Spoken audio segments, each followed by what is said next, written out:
Bonjour à tous et bienvenue sur ma chaîne YouTube, c'est Dr NS.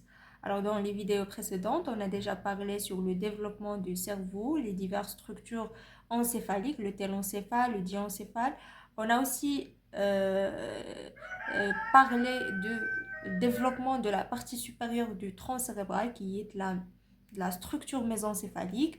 On a su comment une vésicule mésencéphalique va donner lieu à la structure complexe qu'on voit dans la classe d'anatomie et on a déchiffré chaque élément du mésencéphale. Maintenant, on essaie d'extraire à partir des données embryologiques les diverses structures anatomiques de la région qui paraît un petit peu complexe, qui est de la région de la vésicule mésencéphalique.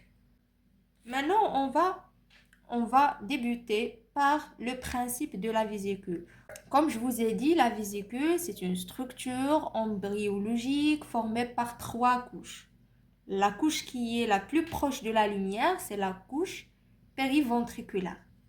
Cette couche périventriculaire va être formée par des cellules souches, qui sont des cellules neuroépithéliales. Et ces cellules neuroépithéliales, ils vont donner la naissance à des cellules neuroblastiques qui vont donner les neurones mères. Et ces cellules souches neuronales, ils vont subir de la différenciation et ils vont se transformer à des neurones spécialisés pour faire une fonction précise.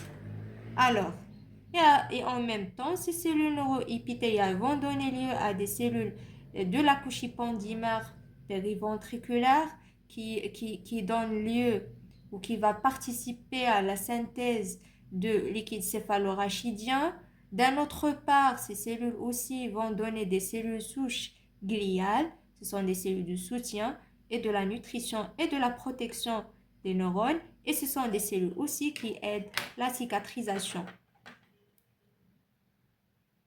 Parce qu'il n'y a pas de renouvellement de tissu nerveux. Alors, je vais vous présenter en mauve les cellules neuronales souches et en rose les cellules gliales. Comme je vous ai dit, les cellules gliales jouent un rôle très important dans la migration cellulaire. On va utiliser le principe de la migration et vous allez comprendre pourquoi. Parce que ce principe de migration, c'est de la clé pour comprendre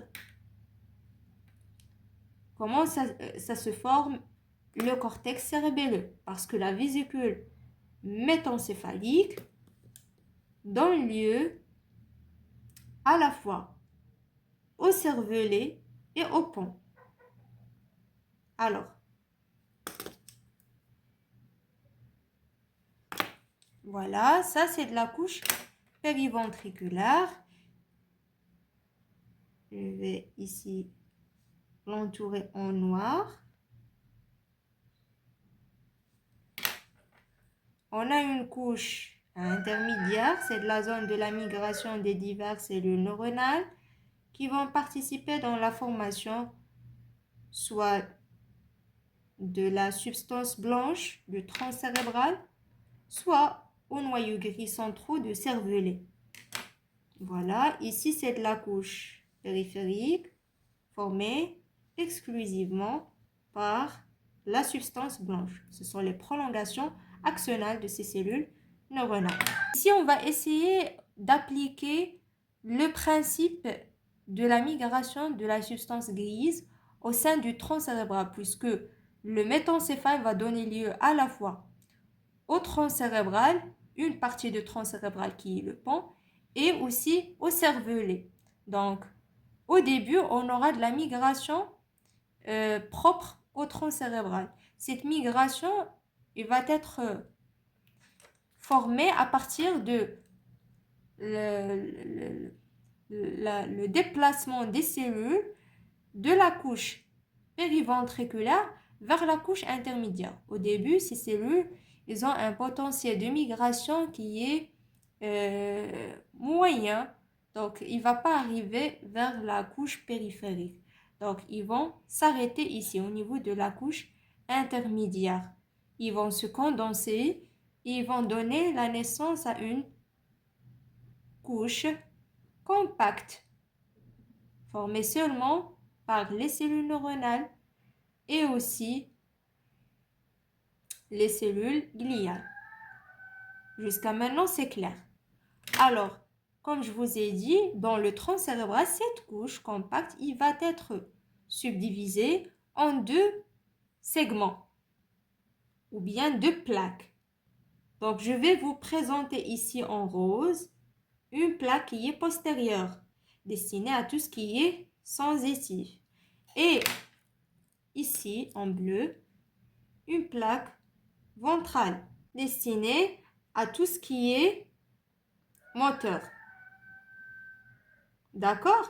Cette plaque, ça s'appelle la plaque ventrale. N'oubliez pas que c'est une coupe horizontale de la vésicule. Alors ici, tout ce qui est ici, c'est antérieur et tout ce qui est ici, c'est postérieur. D'accord? Alors ici, c'est la plaque ventrale. Cette plaque ventrale va être destinée à tout ce qui est moteur, soit conscient, soit inconscient. Parce qu'il y en a une partie de cette plaque qui va se subdiviser et va donner une partie viscérale, moteur. Et ce qui est antérieur va être destiné à tout ce qui est conscient et donc il va être moteur purement. Ici, c'est la plaque alaire ou bien la plaque dorsale va être destinée à tout ce qui est sensitif, que ça soit conscient ou bien inconscient. Et donc, on aura une partie qui est destinée aux viscères, donc c'est viscéral, et une partie qui est sensitive, proprement dite. Ces deux plaques, par la suite, ils vont subir de migration, ils vont être serrés par la substance blanche.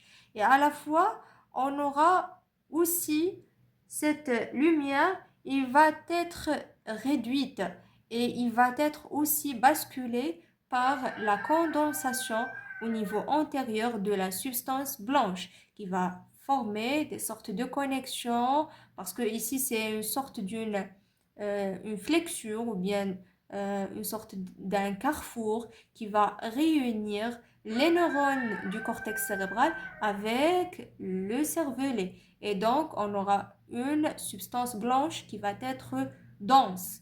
Donc, voilà. Et il va même entraver certaines parties de cette plaque antérieure et il va former des noyaux qui sont dispersés, ce sont les noyaux pontiques. Donc, ces noyaux dispersés qui sont en petite taille, qui ressemblent en grains de sable, c'est secondaire au passage de la substance, des travées de la substance blanche qui va dégrader une partie de cette plaque antérieure, motrice. Voilà, et ça va être destiné à une motricité qui est extrapyramidale, c'est-à-dire que c'est inconscient. Le rôle, c'est de contrôler la motricité pyramidale. Voilà. Donc, au fur et à mesure, on aura du passage de la substance blanche. Cette substance blanche, il va former des connexions avec le cervelet. C'est ce qui va former les pédoncules cérébelleux. Et il va aussi encore former des connexions avec la moelle spinale au fur et à mesure. Et donc, on va obtenir cet aspect comme ça. La lumière va être complètement basculée vers l'arrière. Et à peine que la paroi postérieure va être déchirée par la suite. Et au début, ça va être fine. Et puis par la suite, il va être déchiré. Et il va subir une ouverture. Donc, ça c'est de la lumière postérieure qui va former le quatrième ventricule. Et on a où il va être donc caché cette plaque alaire postérieure. Donc, cette plaque alaire postérieure va gagner la partie latérale. Voilà, ici. Ici et ici. Et en antérieur, on aura la plaque ventrale. Jusqu'à maintenant, c'est clair. Alors, je vous ai fait ce schéma de façon plus schématique parce qu'en réalité, c'est une sphère. Donc, il va être formé par deux niveaux, un niveau qui est supérieur et un niveau qui est inférieur. C'est vrai que la plaque alaire va être localisée au niveau postérieur, alors que la plaque basale ou la plaque antérieure va être localisée au niveau antérieur. Mais il faut aussi préciser que la plaque alaire aussi, il va être localisé en dessus par rapport à la plaque basale. C'est pour cela que la plaque antérieure appelée basale, parce qu'elle est de localisation basale. Tous ces noyaux vont être localisés au niveau de la base. Et donc, par la suite, par le fait de la pression appliquée par les fibres de la substance blanche, lors de la migration de ces plaques, la plaque alaire va occuper la partie supérolatérale de la vésicule, parce que c'est une sphère en général, et la plaque basale ou la plaque antérieure va occuper la partie antéro-inférieure de la vésicule. Et donc, sur le plan vertical, on va la découper ici. On va voir cet aspect. C'est comme ça qu'on va obtenir l'aspect. Comme ça. Alors,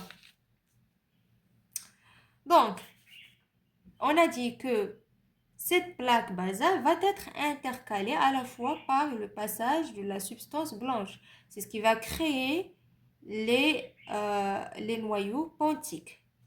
Et par la suite, si on va représenter un niveau qui est très haut du pont, qu'est-ce qu'on va obtenir? Ici, ce sont les noyaux de nerf 7.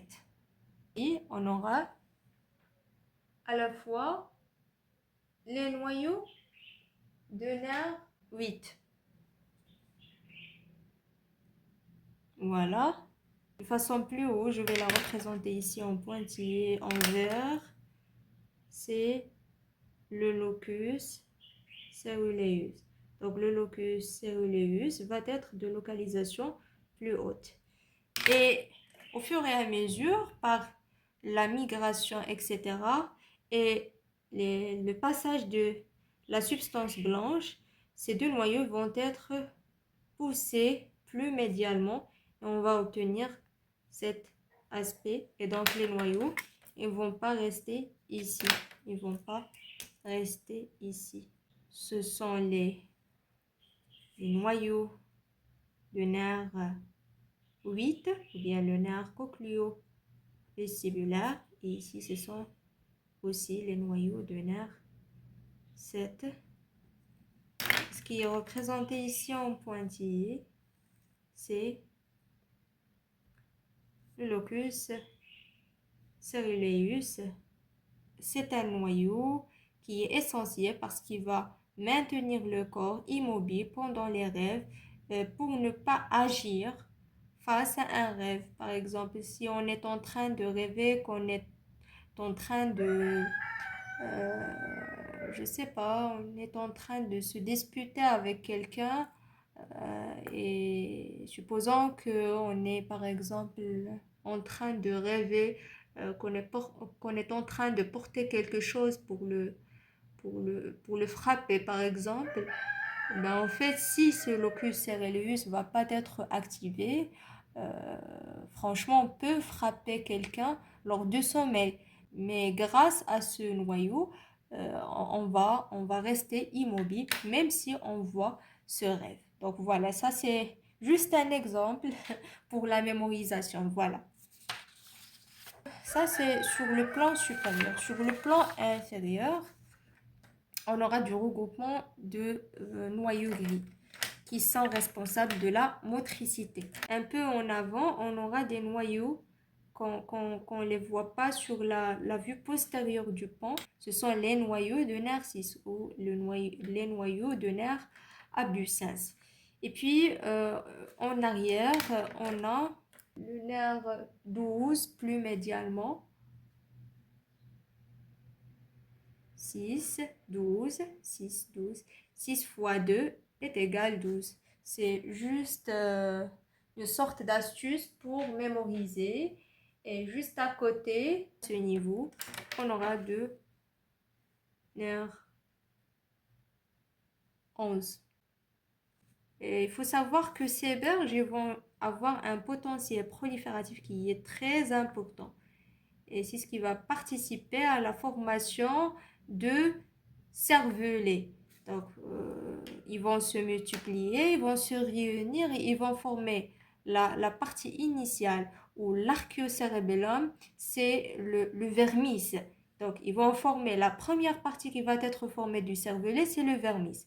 Puis par la suite, on aura la formation des deux hémisphères cérébelleux. Et on aura le même principe que le cerveau. Alors, n'oubliez pas que ici, on a la couche périventriculaire et ici, c'est de la couche intermédiaire. Et en arrière, on a ici, plus latéralement, c'est de la couche périphérique formée par de la substance blanche. Alors, ces berges ils vont commencer à se réunir par le fait de la prolifération et de la migration. Voilà. Et on aura la liaison de la couche périventriculaire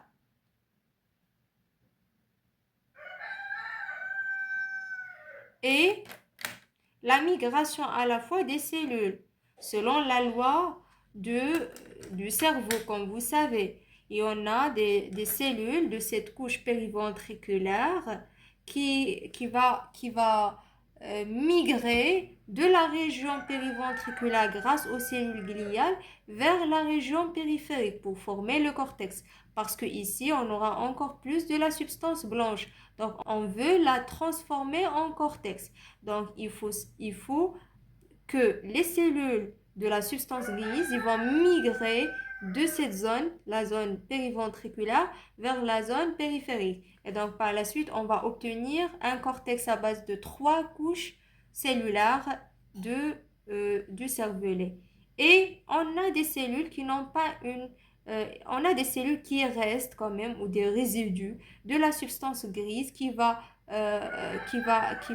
rester ici au niveau de la zone intermédiaire. Parce que n'oubliez pas que lors de la migration cellulaire au sein du pont, on aura de la migration de la substance grise qui va rester au niveau de la couche intermédiaire. Cette substance grise il va rester fixe et il va former des noyaux. Et c'est ce qui va former noyaux gris centraux de cervelet. Et on va obtenir cet aspect comme ça.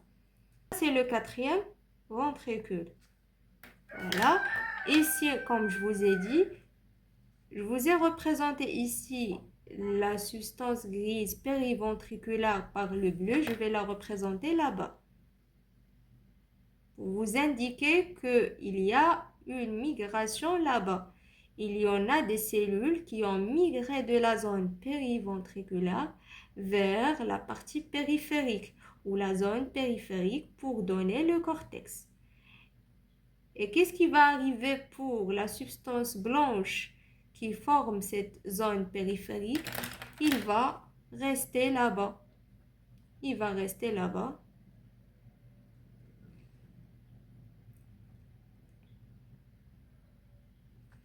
Voilà. Et juste en dessous, il y en a de la substance grise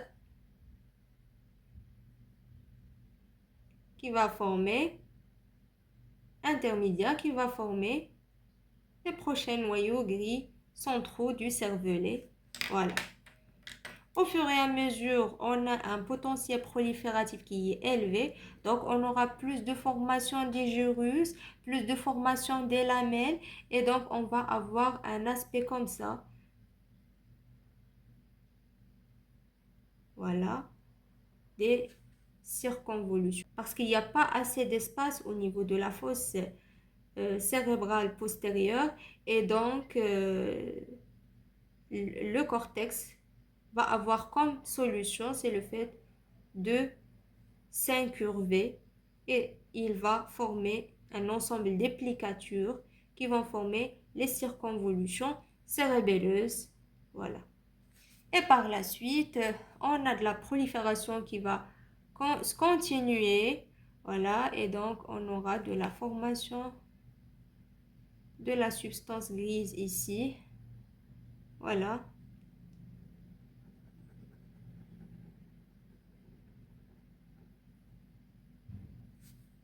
De la substance grise là-bas qui vont former le cortex avec les diverses incurvations qui vont former les lamelles avec les circonvolutions cérébelleuses. Voilà. Et en même temps, on a de la substance blanche qui occupe cette zone. Voilà. Et les noyaux gris centraux, ils vont trouver un peu d'espace là-bas. Ils vont se dégrader par le fait de passage de la substance blanche et on va obtenir deux autres noyaux là-bas. Et on va obtenir un aspect final comme ça. Le quatrième ventricule avec ici le pont comme ça.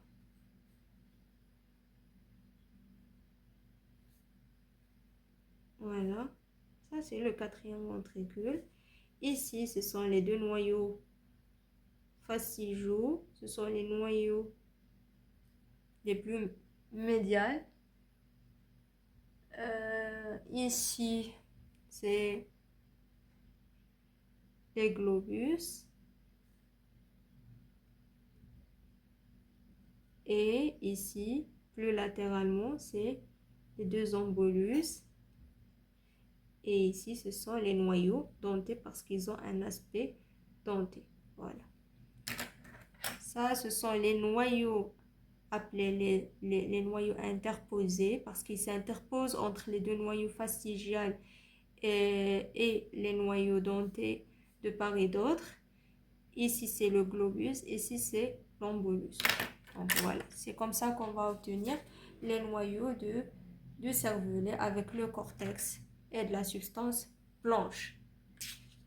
Donc, comment on va obtenir la vue postérieure du pont?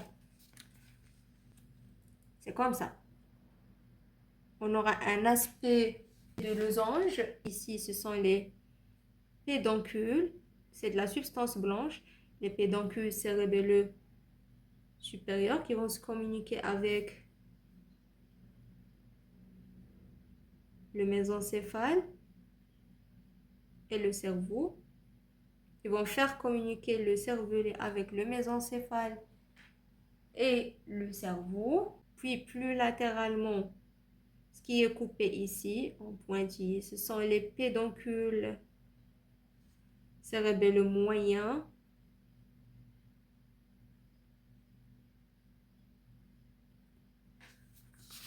Pourquoi alors?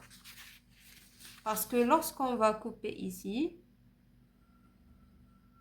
on va tomber sur ici de la substance blanche qui relie le pont avec le cervelet.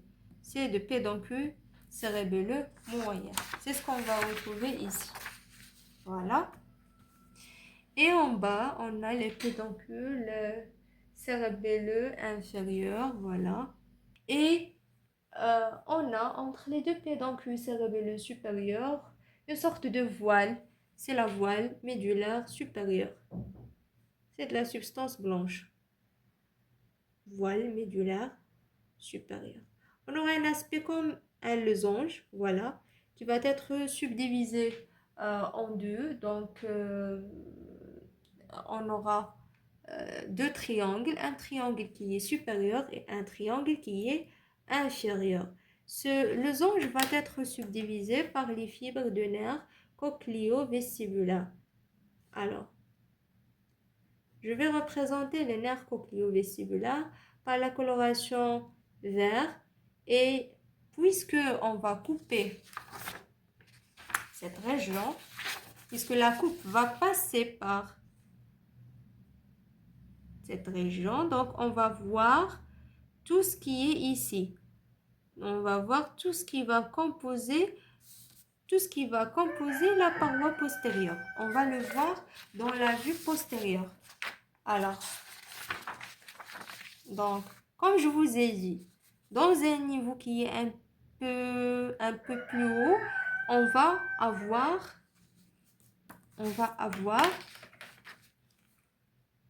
les deux locus. Ce sont les deux locus céréleus localisés dans une zone qu'on appelle la fovea. Ces deux locus céréleus, comme je vous ai dit, vont être responsables à inhiber la motricité lors des rêves. Voilà. Toute cette zone va être occupée par le nerf 7. Ici, on va retrouver les noyaux de nerf 7. Voilà. Ce sont appelés les collicules ventrales. Les collicules ventrales. Et donc, ici, c'est de reste de nerf 7. Voilà, ce sont les fibres de nerf 7. Le 7 et le 7 bis. Voilà. Le 7 et le 7 bis. Voilà, tout ça va être occupé par le nerf 7. Et ici, puisque les fibres ils vont naître de ce côté, donc les noyaux ils vont être présentés à ce niveau. Ce sont les noyaux de nerf 8. Et donc ici, les fibres ils vont migrer de part et d'autre. Ils vont former les bandes cochléo-vestibulaires. Je vous ai dit que les noyaux qui sont responsables sur la motricité vont être de localisation inférieure. Et par la suite, ici, on va retrouver les noyaux des nerfs 12, qui sont les nerfs grand épiglosse, ici à ce niveau. Donc, voilà, ça, c'est le nerf 12. Les noyaux de nerf 12. Ce nerf 12, il va envoyer ses fibres de telle façon qu'ils vont traverser la lumière et ils vont par la suite gagner la face antérolatérale de la bulbe ou bien de la moelle allongée du tronc cérébral. Et par la suite, les nerfs ici 11, ils vont prendre la naissance à ce niveau. Donc, voilà.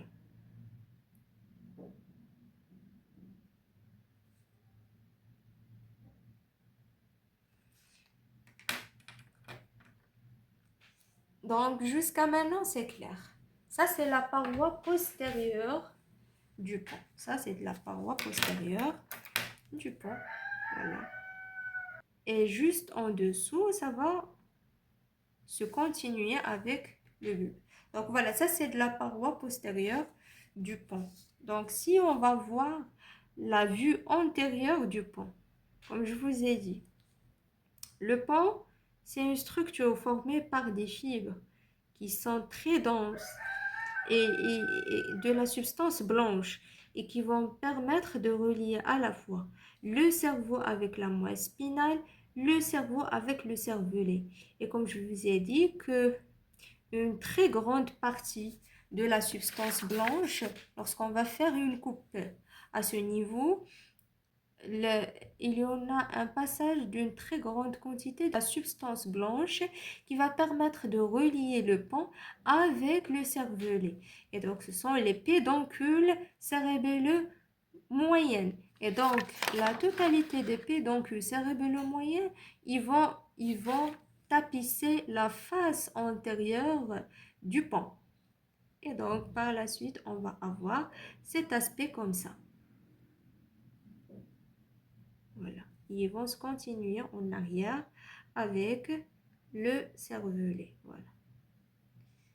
Ici, les deux hémisphères cérébelleux entre parenthèses. Voilà, comme ça. Et à ce niveau, on aura une sorte d'insillon.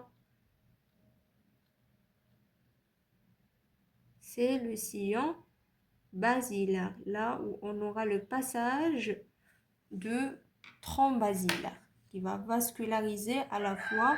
Il va donner des branches pour le cervelet et des branches pour le pont et aussi pour le cerveau. C'est l'artère cérébrale postérieure. Voilà.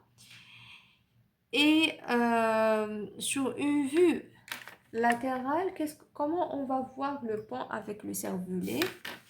On va le voir comme ça. Le pont. Ici, c'est le mésencéphale avec le pédoncule cérébral. Voilà. Et ici, c'est la bulbe. On va la voir par la suite. Puis, on va reconstruire par la suite un schéma qui est complet. Ici, c'est ça, sur la face antérieure, du pont cérébral, on va retrouver juste au niveau latéral l'immergement des fibres nerveuses destinées au père crânien. Ce sont les nerfs trijumeaux, le nerf 5. Le nerf 5, il ne va pas prendre la naissance à ce niveau, mais il va prendre son noyau va être localisé au niveau de la face postérieure de la bulbe. Ces fibres ils vont pénétrer au niveau de la bulbe et ils vont monter jusqu'à qu'ils vont gagner la face antérieure du pont cérébral. Voilà, donc ça c'est le nerf 5.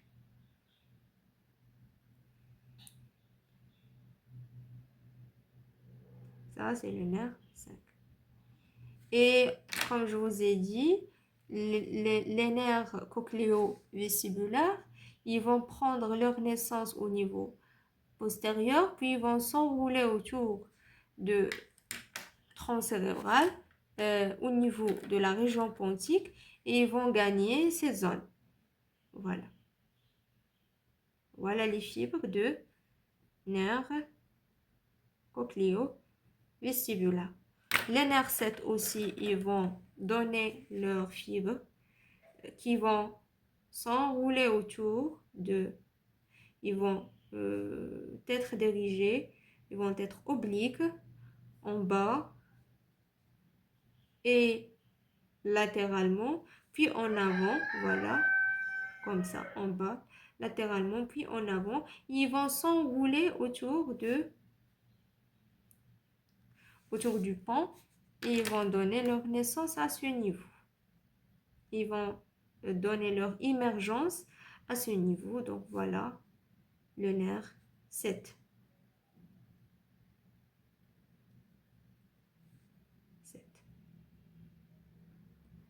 Et comme je vous ai dit que les deux noyaux ici, ce sont les noyaux de nerf 6. Ils vont être localisés en bas et un peu en profondeur. Donc, on ne va pas les voir sur la vue postérieure du tronc. Et ils vont envoyer leurs fibres de part et d'autre qui vont passer de ce niveau et vont donner l'émergence de deux nerfs 6. Donc voilà, à ce niveau. Donc, ils vont donner la naissance au nerf 6. Ici, c'est le nerf 6. Vous allez me dire, où est-ce qu'on va retrouver le nerf 12 et 11 puisqu'ils vont avoir leur origine au niveau de l'étage pontique sur sa face postérieure. Alors, je vais vous dire que pas forcément que chaque noyau va naître à un niveau, il va donner le nerf au même niveau. Il se peut que le noyau il va naître par exemple au niveau plus bas, au niveau du tronc, par exemple au niveau bulbaire, et que ces fibres ils vont migrer en haut et latéralement, et par la suite ils vont donner des nerfs au niveau de la partie par exemple pontique. Voilà. et vice-versa. Il y en a des noyaux qui vont avoir leur origine sur la face postérieure du pont, mais qui vont envoyer leurs fibres de telle façon qu'ils vont gagner soit la face antérieure, soit latéralement la face latérale de la région bulbaire ou bien la région de la moelle allongée du tronc cérébral. Et voilà. Donc, et par conséquence, les fibres de ces noyaux, ils vont être pas localisés au niveau du pont, mais plus au niveau bulbaire. Voilà. Maintenant, qu'en est-il à la bulbe? La région bulbaire du tronc cérébral, comment on va obtenir à partir de la vésicule myélencéphalique la région bulbaire. Alors, le même principe, donc on a une vésicule avec une couche périventriculaire. Je vais l'assurer ici en noir.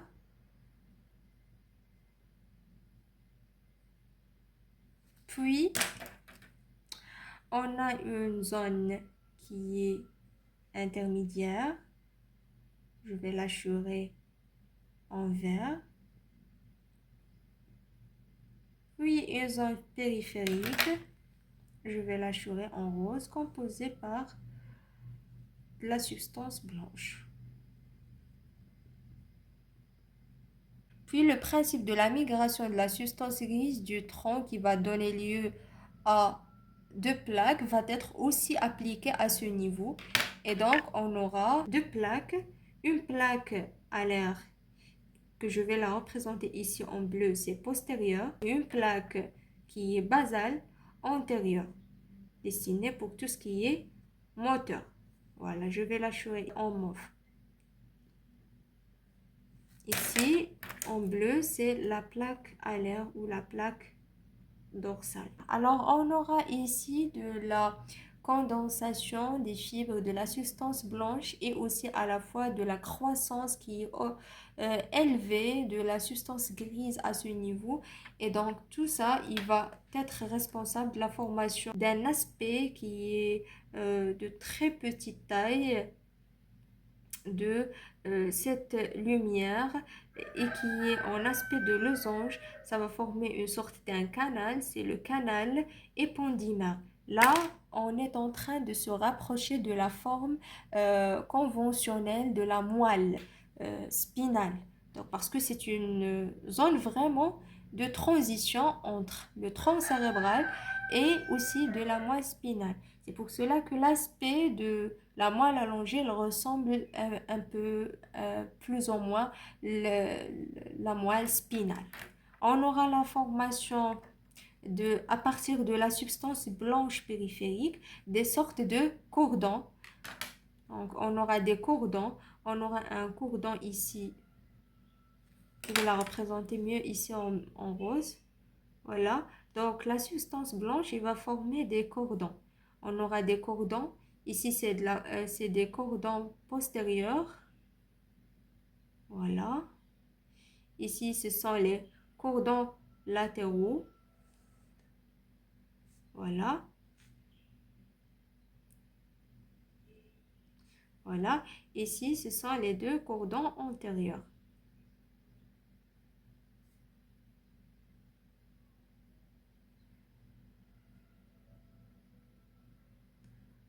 Voilà.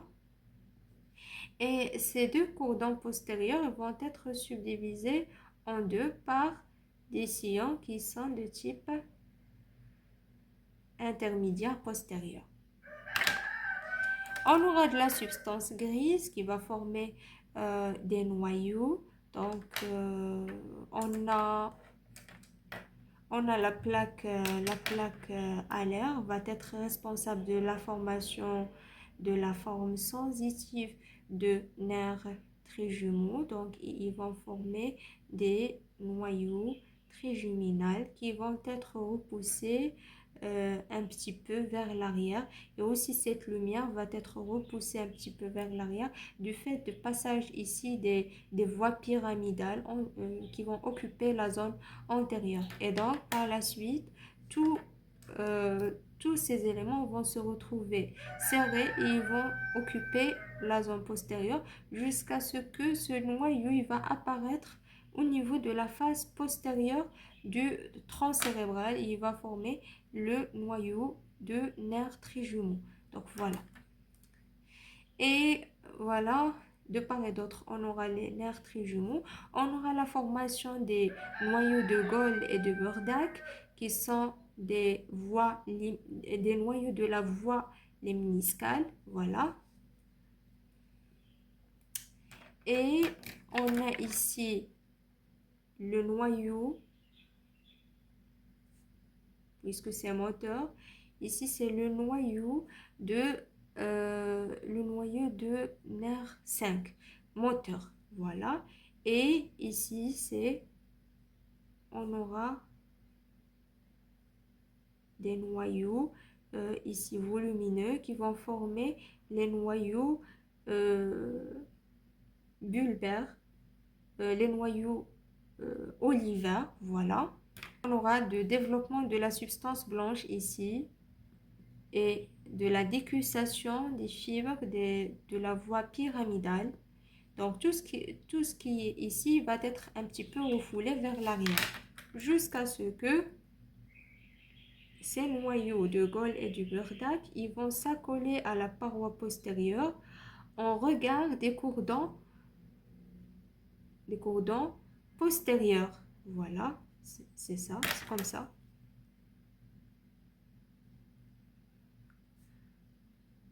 Voilà, c'est comme ça. Et les noyaux des trijumeaux, ils vont aussi apparaître un petit peu plus haut par rapport aux noyaux de Gold et de Burdach. Représenter ça seulement de façon plus schématique pour avoir tous les éléments à la fois et pour comprendre la distribution de divers noyaux, mais cela, ça s'effectue sur le plan vertical à des plans qui sont variables parce que les noyaux de nerf 5 ils vont occuper un niveau un petit peu plus haut par rapport aux noyaux de Gold et de Burdach, tandis que les noyaux de Gold et de Burdach ils vont occuper le même niveau, mais c'est un petit peu plus bas par rapport aux noyaux de nerfs trijumeaux. Donc voilà, ici sont les cordons latéraux et ici ce sont les cordons antérieurs. Les noyaux olivins, ils vont gagner cette zone. Voilà, entre la région antérieure et latérale. Ils vont être aussi refoulés par le fait de passage des fibres de la substance blanche. Voilà. Et on aura aussi le canal épendymère qui va devenir encore plus diminué en taille. Ici, on aura seulement le passage des fibres de la voie pyramidale qui vont se décusser de part et d'autre. Voilà, comme ça. Ici, ce sont les deux cordons antérieurs. Ça, c'est de la face antérieure de la région bulbaire. Ici, ce sont les cordons latéraux.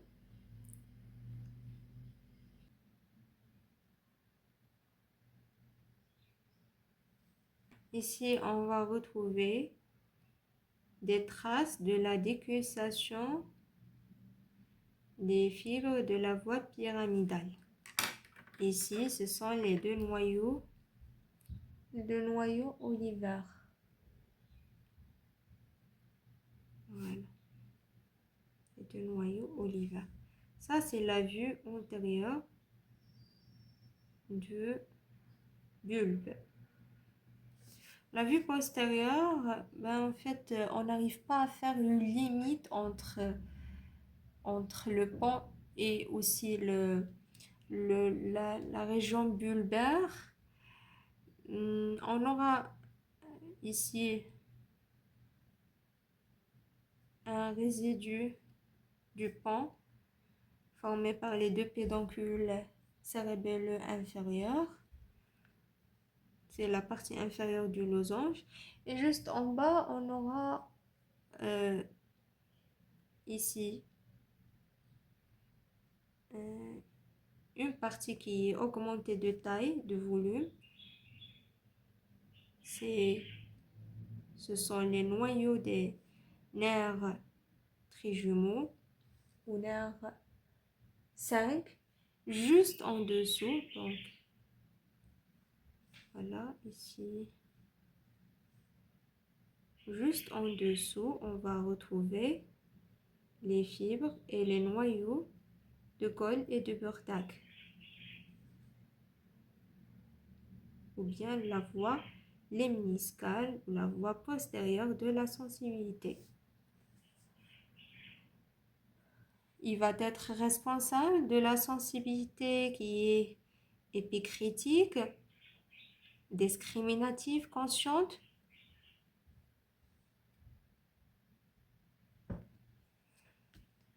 et proprioceptive, consciente. Voilà. Ici, les noyaux de Gold et de Burdach. On a deux noyaux de Gold qui sont médiales et deux noyaux de Burdach qui sont latérales. Voilà.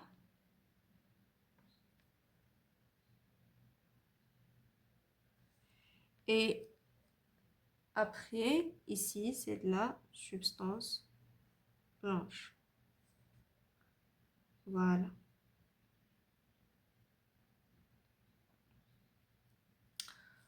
Vous allez constater là-bas que ici il y a des noyaux, donc on ne va pas retrouver des émergences des fibres.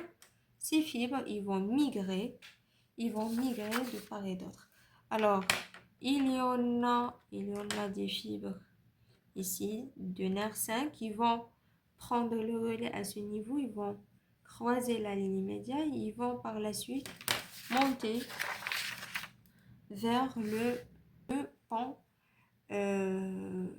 du tronc cérébral.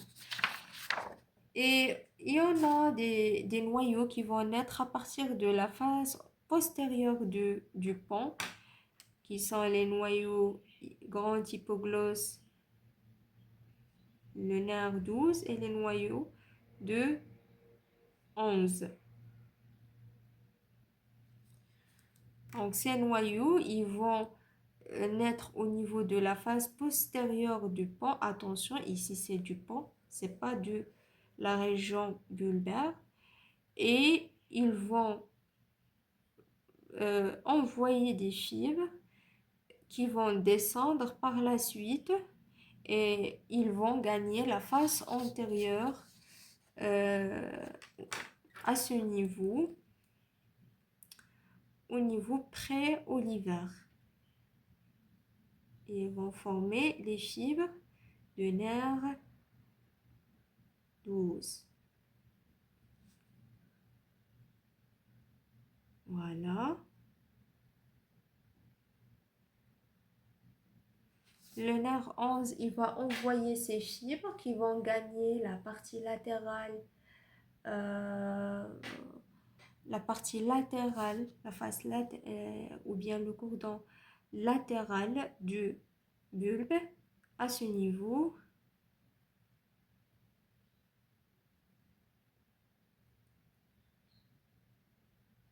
Voilà, comme ça. Ça, c'est le nerf 11. Juste en dessus, on va retrouver le nerf 10.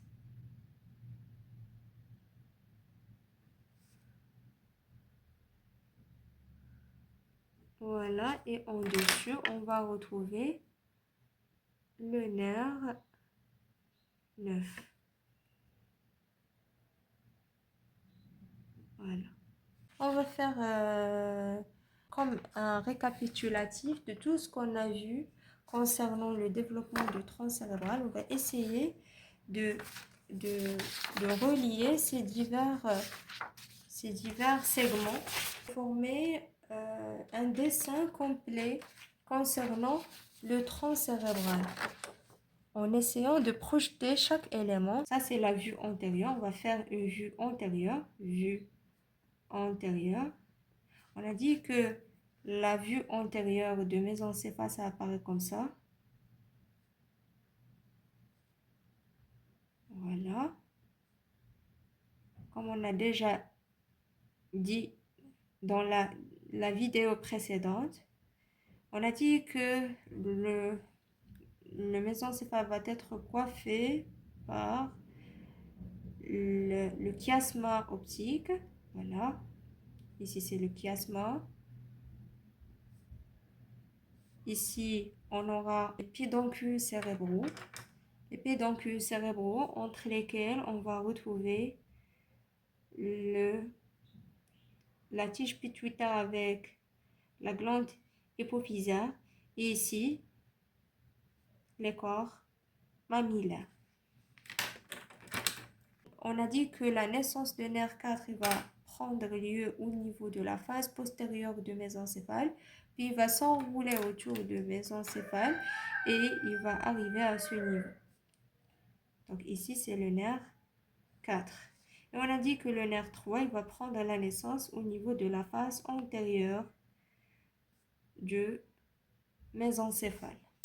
En dessous, on a dit que le pont va avoir cet aspect sur la vue antérieure, avec ici les résidus de cervelet. On va essayer de tracer le pont et le cervelet à la fois. Voilà, ici c'est le pont. Voilà, comme ça. Avec les pédoncules cérébelleux. Voilà, comme ça. On a dit que au niveau de la région médiale, on aura un sillon où on aura le passage du tronc basilaire. Voilà, comme ça. Et on a dit que le nerf 5, il va s'émerger à ce niveau. Bien, ces fibres ils vont apparaître à ce niveau.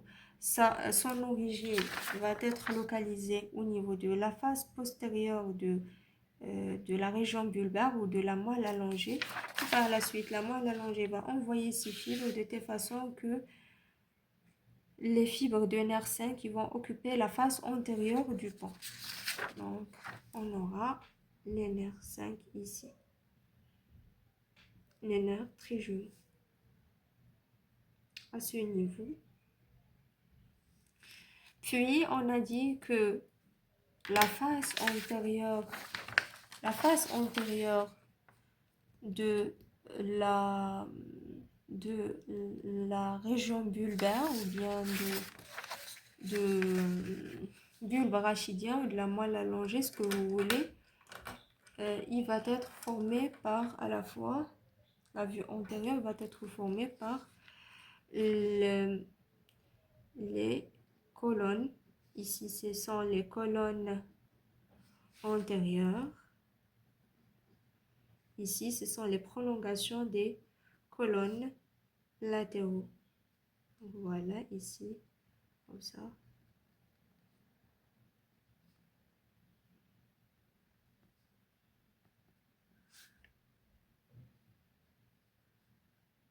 Voilà. Ici, on a les noyaux olivaires. Ici, de la décussation des voies pyramidales. On a dit que ici, on a le nerf 12.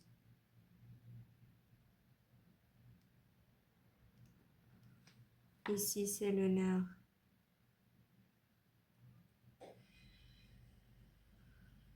9. Ici, c'est le nerf 10. Ici, c'est le nerf 11. Et la même chose, ça se répète de l'autre côté. C'est le cervelet. Le cervelet, il va être à ce niveau. Comme ça. Ici, ce sont les deux hémisphères cérébelleux, comme ça.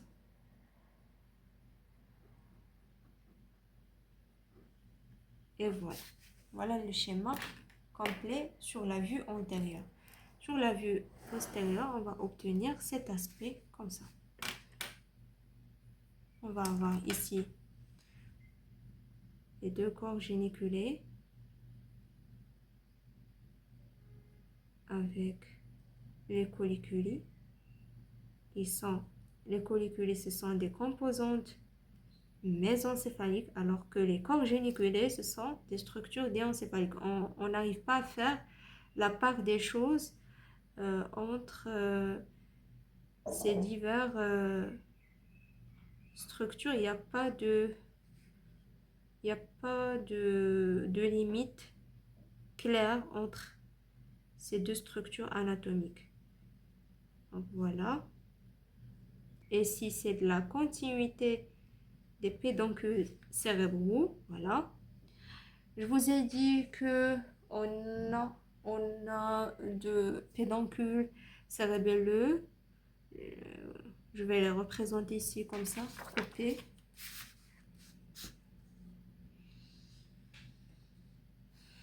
Comme ça. Je vais représenter les pédoncules cérébelleux moyens.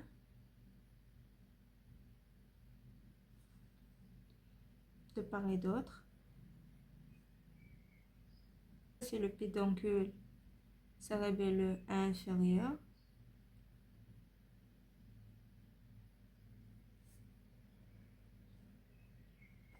Voilà, comme ça. Et ici, vous allez trouver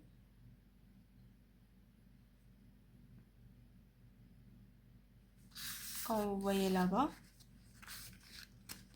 la lame médulaire supérieure, voilà ici.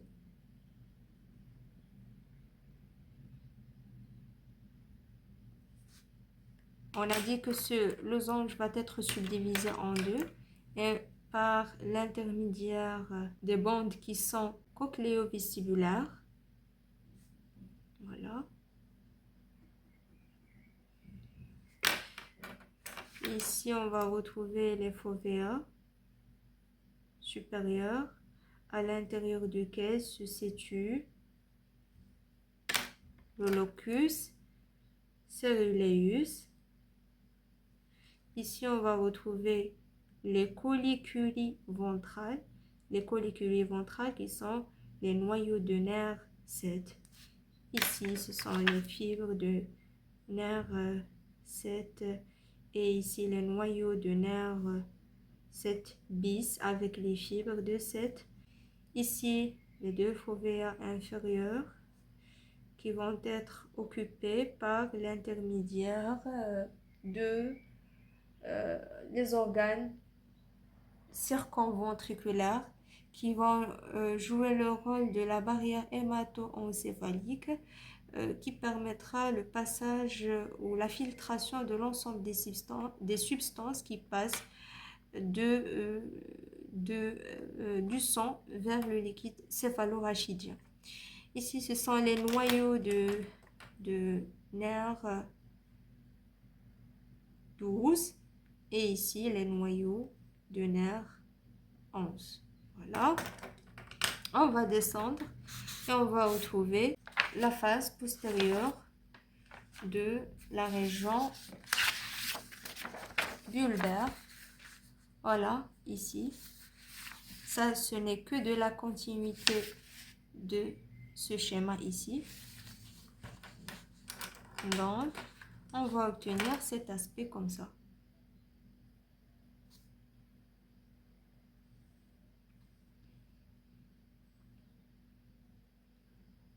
Vous allez constater que la partie supérieure de la région bulbaire va être un petit peu augmentée de volume, alors qu'au niveau inférieur, va être rétrécie parce que ça va se rapprocher à l'aspect qu'on reconnaît de euh, la moelle spinale. Voilà, ici ce sont les noyaux de nerf 5. Voilà. On va retrouver ici les cordons postérieurs, les deux cordons postérieurs, avec ici une ligne, un sillon intermédiaire qui va limiter les voies de Gaulle et de Burdach. Ici, ce sont les noyaux de Gaulle et ici, ce sont les noyaux de Burdach. Voilà. Ici, c'est la colonne latérale. Jusqu'à maintenant, on a terminé notre schéma. Ça, c'est la vue. Ça, c'est de la vue postérieure. J'espère que le cours, ça a été clair pour vous. Je vais vous retrouver, Inch'Allah, avec une autre vidéo. Cette fois-ci, on va essayer de faire projeter les schémas dessinés sur des schémas un petit peu proches de la réalité, qui sont des schémas de la classe de l'anatomie.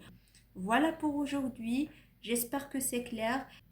And remember, on this channel our purpose is simple. Think the medicine differently, map the mind and master the medicine. See you in the next video, inshallah. كانت معكم دكتور إنس. Au revoir.